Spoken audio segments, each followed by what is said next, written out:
Welcome back. Yes, it is Narendra Modi in America. He's done the yoga on the grounds of the UN.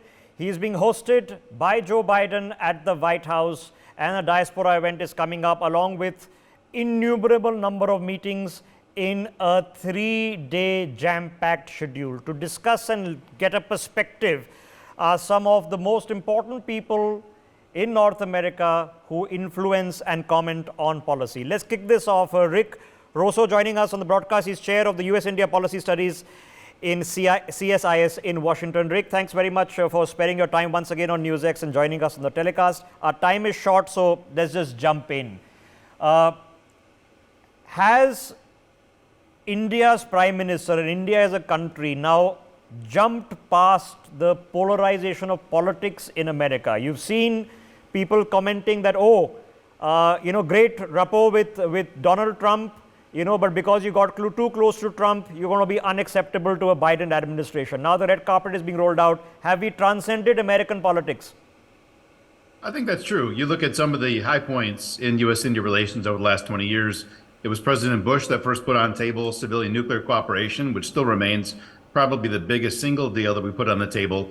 President Obama's visit as a Democrat president to India during Republic Day, and the number of defense partnership announcements that they made during that visit. So I think it's been truly a bipartisan relationship for quite some time, with presidents of both parties putting big deals on the table. And the same is true in India, where we've had success engaging both BJP as well as Congress leaders, because the interest, there's a lot of congruence in interest, security areas, economic areas. So I think it'll surpass political bounds on both sides for quite some time. Okay, Rick, there are still a lot of people, and if you look at certain segments of the American press who are saying, this is a controversial leader.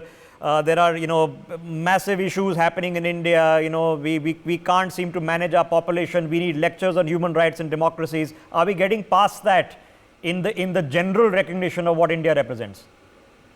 I think we're not letting that limit the aspirations on what we can do, but I think between friends we will raise issues of human rights, freedom of the press, religious tolerance, and I do suspect Prime Minister Modi will bring that up as well to President Biden, because we've got challenges here in the United States on our own side.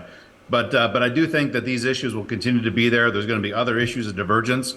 But the high points and what we're aiming for in terms of our security and economic cooperation, it's big enough where I think, at least for now, we're going to be able to move past some of these small challenges we'll face in between. Okay, how do we get past Ukraine? Well, I think Ukraine, we've got to kind of bury and ignore it for right now. I think the fact that we've been able to manage Russia's invasion with nominal support to an inferior military, frankly, we've kind of realized Russia was in a lot of ways a bit of a paper tiger. So I don't think we need to put a ton of pressure on India. We're hoping that India's position gravitates over time. Certainly Russia, it's a very narrow relationship. It's energy and it's defense exports. With Russia's increasing ties to China, with the fact that Russia's not going to be able to meet its defense exports to India, we think that probably the energy in that relationship is going to fizzle of its own accord. Okay. I don't think we need to make a big point of it. Okay. What do we do with re-engagement with China? I don't know that re-engagement is going to be done on our terms. I think India is going to have to see a withdrawal of Chinese troops on your territory, a withdrawal of positions they've taken in Bhutan, less presence in the Indian Ocean. For the United States, we want to see less commercial presence. We want to see less focus on Taiwan Strait activities. China needs to make the first move. They need to start de-escalating tensions. Then I think the rest of us can begin to re-engage. But there's too much negativity on the table that China's been driving to do that unilaterally. How has the Blinken visit changed that? Hasn't changed it a bit. Nice to have some theatrics. Nice to see that they're able to have a decent conversation. But again, the challenges we see, we have not yet seen China attempt to de-escalate those on the ground. And unless we see real things on the ground, it's going to be hard to make progress. In your assessment, does China remain the single biggest global strategic issue? Yeah, I think 3 years ago, we might have had a balancing between China and Russia. But again, we've seen that Russia wasn't nearly quite so powerful on the field as we thought they were.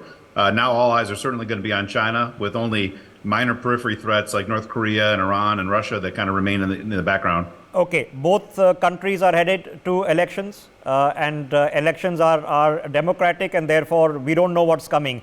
Is this then a period of limbo, or can stuff still be done in the next 6-8 months? It can be done. A lot of times you hear that in India in particular, that the year before elections is kind of a pause period, but we saw Manmohan Singh risk his government by committing the safeguards agreement to the International Atomic Energy Agency and severing in a confidence motion and having to bring other parties on board. So I've seen some, in the 25 years I've been doing this, some of the biggest things have taken place just before elections. So it may be somewhat limiting, but big things are still possible.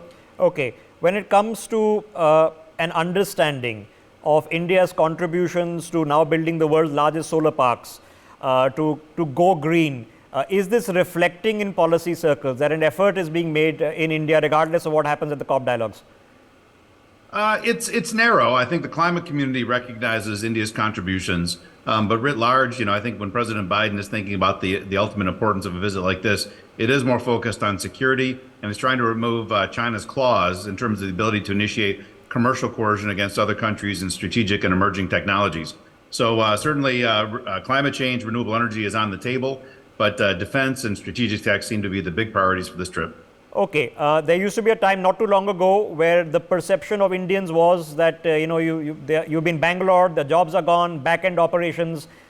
We should be overtaking Germany this time next year as the fourth largest economy. So is the perception of India as a country changing? Yeah, it's sector by sector.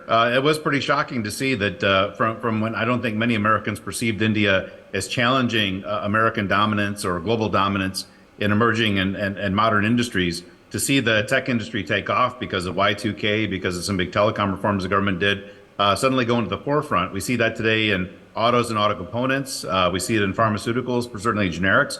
So, sectorally, there are some areas where India has taken a prime role in global supply.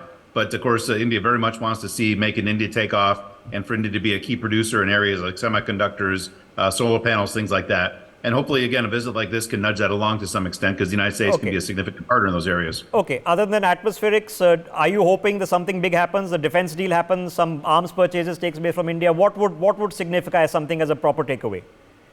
Well, I think we gotta meet each other where our interests kind of lie. And frankly, the United States, as the stronger partner, has to give more than we expect to get. We know what India wants. They want the United States to open up intellectual property regarding our most highly sensitive defense equipment. So if you see announcements on programs to do that, or programs like with our startups and higher education to begin doing research on R&D related to defense equipment, that's going to be important.